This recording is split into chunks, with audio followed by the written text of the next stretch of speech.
যতদিন জনগণের ভোটের অধিকার নিশ্চিত না হচ্ছে ততদিন দেশে গণতন্ত্র প্রতিষ্ঠিত হবে না বলে মন্তব্য করেছেন বিএনপির স্থায়ী কমিটির সদস্য ও লিয়াজা কমিটির প্রধান নজরুল ইসলাম খান।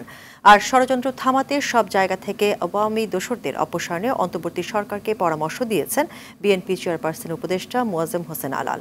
রাজধানীতে আলাদা অনুষ্ঠানে তারা এসব কথা বলেন। আরও জানাচ্ছেন এআর বাদল। রাজধানীর গুলশানে বিএনপি চেয়ারপারসনের কার্যালয়ে লিয়াজো কমিটির বৈঠক বসে।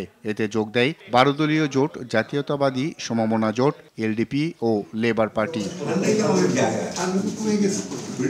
বৈঠক শেষে বিএনপির স্থায়ী কমিটির সদস্য ও লিয়াজো কমিটির প্রধান নজরুল ইসলাম খান বলেন, ফ্যাসিবাদের পতনের মধ্য দিয়ে বিএনপির এক দফা দাবির একটি অংশ পূরণ হলেও দেশে এখনো গণতন্ত্র প্রতিষ্ঠিত হয়নি। আমরা দেশের বিদ্যমান রাজনৈতিক অবস্থা, অর্থনৈতিক অবস্থা, জনগণের নানা সমস্যা ইত্যাদি নিয়ে আমরা মত বিনিময় করেছি। রাজনৈতিক মামলা প্রত্যাহারের দাবিতে জাতীয় প্রেস ক্লাবের সামনে আয়োজিত বিক্ষোভ সমাবেশে বিএনপি চেয়ারপারসনের উপদেষ্টা মোয়াজ্জেম হোসেন আলাল বলেন, সংস্কার নিয়ে মানুষের মাথা ব্যথা নেই। বাজার সিন্ডিকেট ভেঙে জনপ্রত্যাশা পূরণের আহ্বানও জানান আলাল। সংসার চালানো যেখানে দায়, সেখানে সংস্কার নিয়ে জনগণের কোনো মাথা ব্যথা নেই। যে সংস্কারের কথা আপনারা বলছেন, আপনাদের সংস্কার হওয়া উচিত মোটা দাগে এই কাজগুলো করা।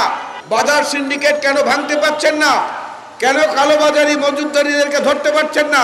কেন বাংলাদেশের মানুষের সাহসের এবং বিশ্বাসের উপর ভিত্তি করে যে রায় আপনাদের পক্ষে দেওয়া হয়েছে, সেই রায়টার যথাযথ বাস্তবায়ন কেন করতে পারছেন না? এআর বাদল, RTV, ঢাকা।